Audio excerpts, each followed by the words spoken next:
High dudes, this is RT Madan. இன்னைக்கு நம்ம கொங்கு நாட்டில் இருக்கக்கூடிய கிட்டத்தட்ட 1800 ஆண்டுகள் பழமையான ஒரு சிறப்பான சைவ சமயத்தை சேர்ந்த சிவபெருமானுடைய கோயில் தான் வந்திருக்கோம். நம்ம வந்திருக்கிற இடம் வந்து பேரூர் பட்டீஸ்வரர் கோவில். பட்டீஸ்வரர் கோவில் கிபி 2ஆம் நூற்றாண்டு கரிகால சோழன் அவர்களால கொங்கு தேசத்துல கட்டப்பட்ட ஒரு சிறப்பான சிவாலயம். இதுக்கப்புறம் வந்த சோழர்கள் ஆட்சியில முதலாம் ராஜராஜ சோழன் அவர்களுடைய காலத்துலதான் இந்த கோவிலுடைய அர்த்த மண்டபமும் மகா மண்டபமும் கட்டப்பட்டுச்சு. அதுக்கப்புறம் வந்த பல மன்னர்கள் இந்த கோவிலை புறணமைச்சிருக்காங்க. விஜயநகர பேரரசுல இருந்து என்னென்ன மன்னர்கள் இதுக்கு நன்கொடை கொடுத்தாங்களோ அவங்களுடைய எல்லா பேருமே இங்க கல்வெட்டுல பொறிக்கப்பட்டிருக்குங்க. அதுக்கப்புறம் பல மாற்றங்களை கடந்து கடைசியா 2025ஆம் வருடம் பிப்ரவரி 10ஆம் தேதி இந்த கோவில் முழுவதுமாவே புறணமைக்கப்பட்டு வண்ணங்கள் தீட்டப்பட்டு புதுப்பொலிவுடன் மிகப்பெரிய அளவுல கும்பாபிஷேகம் நடைபெற்றதுங்க. இங்க இருக்கிற சிவலிங்கம் சுயம்பலிங்கம் சொல்றாங்க. இந்த சிவலிங்கத்தோட வரலாறு பார்த்தீங்கன்னா ரொம்பவே சிறப்பா இருக்கும். ஸோ நம்ம நிறைய இடத்துல நிறைய கோயிலுடைய வரலாறு பெரியவங்க சொல்லி கேள்விப்பட்டிருப்போம். ஒரு மாடு தானாவே ஒரு இடத்துல பால் சுரந்துச்சு. ஸோ அந்த இடத்துல தோண்டி பார்க்குறப்ப அங்கே ஒரு சிலை இருந்துச்சு. அப்படிதான் இந்த கோயில் உருவாச்சுன்னு சொல்லிட்டு தமிழ்நாட்டில் நிறையா கோயில்களுடைய வரலாறு அந்த மாதிரி தான் சொல்லுவாங்க.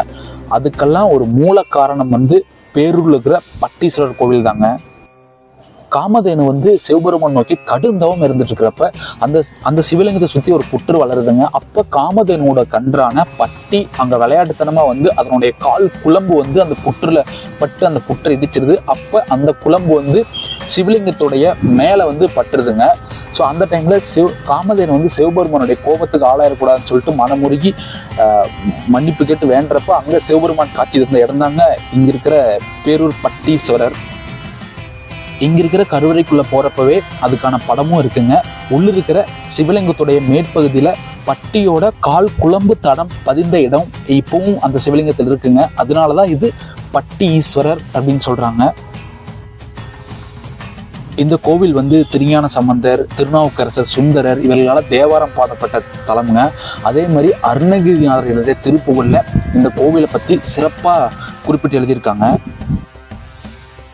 கோயம்புத்தூர் கொங்கு பகுதியில சிவாலயம் அப்படின்னாலே இப்ப இருக்கிற மக்களுக்கு எல்லாமே ஈசா யோகா மையம் தாங்க ஞாபகத்துக்கு வரும். ஆனா 1800 ஆண்டுகள் தாண்டி கிட்டத்தட்ட 2000 ஆண்டுகள் ஆகக்கூடிய மிக பழமையான இந்த பேரூர் பட்டீஸ்வரர் சிவாலயம் அதற்கான பெருமை இன்னுமே நிறைய பேர்த்து போய் சென்றடையணுங்க. தமிழர்களுடைய சிற்பக்கலைக்கு மிகப்பெரிய எடுத்துக்காட்டு நம்ம பேரூர் பட்டீஸ்வரர் கோயில் இருக்கிற சிற்பங்கள்ங்கள. ஒவ்வொரு சிற்பமும் அவ்வளவு தத்ரூபமா இருக்குங்க. அதை அவ்வளவு சூப்பரா பாதுகாத்துட்டு இருக்காங்க. இதுக்கு முன்னாடி ஒரு இரும்பு கம்பியில போட்டிருந்தாங்க. இப்போ ஒரு கண்ணாடி கூண்டுக்குள்ள வச்சு அவ்வளவு சூப்பரா பராமரிச்சுட்டு இருக்காங்க. அது போல அதுக்கு மேல இருக்கிற அந்த வர்ணங்களாகட்டும் அவ்வளவு சூப்பரா இருக்குதுங்க. நேர்ல நீங்க பாக்குறப்போ வேற லெவல் இருக்குதுங்க. இங்க இருக்கிற சிலைகள் மட்டும் இல்லாம இங்க இருக்கிற ஒவ்வொரு தூண்லையுமே இருக்கிற சிற்பங்களுடைய வேலைப்பாடு அவ்வளவு தத்ரூபமா கலை நுணுக்கமா இருக்குதுங்க.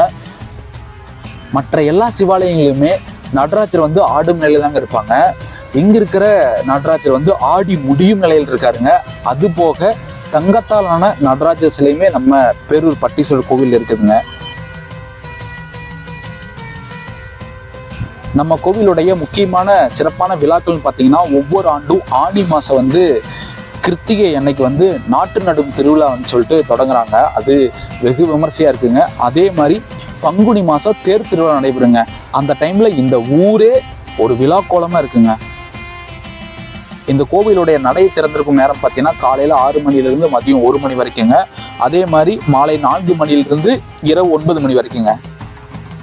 நிறைய பேர் தெரிஞ்சிருக்கக்கூடிய இந்த கோவிலுடைய மிக முக்கியமான சிறப்பு இந்த பிறவா புளிங்க. இங்க இருக்கிற புளிய மரத்தோட விதைகள் வேற எங்க போட்டாலுமே முளைக்காதுங்க. இந்த கோவிலுக்கு மனமுருகி வேண்டவங்களுக்கு அவங்களுக்கு அடுத்த பிறவின்னு ஒண்ணு கிடையாது அப்படின்னு சொல்லிட்டு இங்க ஸ்ட்ராங்கா நம்புறாங்க. இது இந்த கோயிலுடைய மிக முக்கியமான சிறப்புங்க.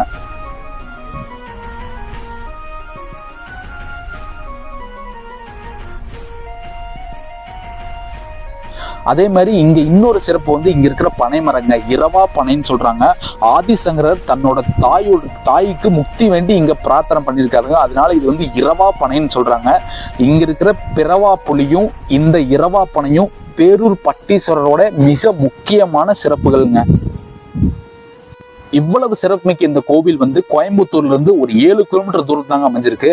அதனால நீங்க எப்ப கோயம்புத்தூர் வந்தாலுமே கண்டிப்பா வழிபடக்கூடிய ஒரு முக்கியமான சிவாலயம் வந்து நம்ம பேரூர் பட்டீஸ்வரர் ஆலயங்க.